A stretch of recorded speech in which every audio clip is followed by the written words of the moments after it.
In today's video, I'm going to show how to reseal the valve cover on a Briggs Intek single-cylinder engine. You want to first clean the work area. I use brake parts cleaner. It works very well.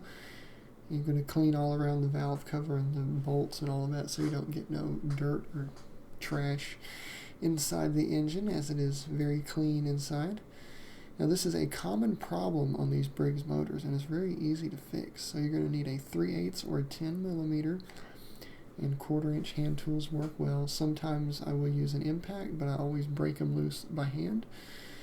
And you're going to just remove the 4 bolts in each corner of the valve cover, and then take a flathead screwdriver and gently tap on it with a hammer to separate it from the valve cover surface. And now comes the prep work. To clean the cylinder head is very easy. You just don't want to gouge the machined aluminum, which is part of the head. Now I use a metal razor blade. You can use plastic or a gasket scraper. Just be careful not to gouge the aluminum, because then you will run into problems.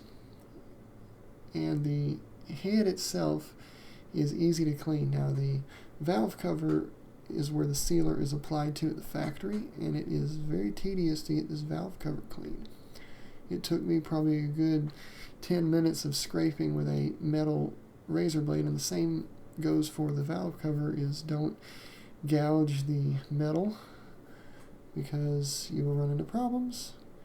And we're going to get it all nice and clean, and we will then reseal it.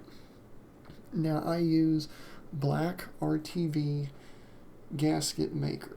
Do not use gasket adhesive, because it will not stick. It will break down under load or under heat. When the engine's under load and it produces heat, you just put a little bit on there and then just smear it around, make a nice smooth bead, and then you're going to bolt the valve cover back on. And you can't really use too much sealer. I always say more the better, because if you use too little, it will leak. If you don't use enough, it will leak. So you want to just put it on there. And as for the torque specs, I don't know them offhand. I just usually hand tighten them, and I always put blue thread lock on the bolts to keep them from coming loose. With that said, I hope you enjoyed this video.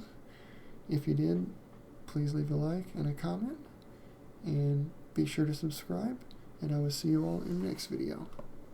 Bye for now.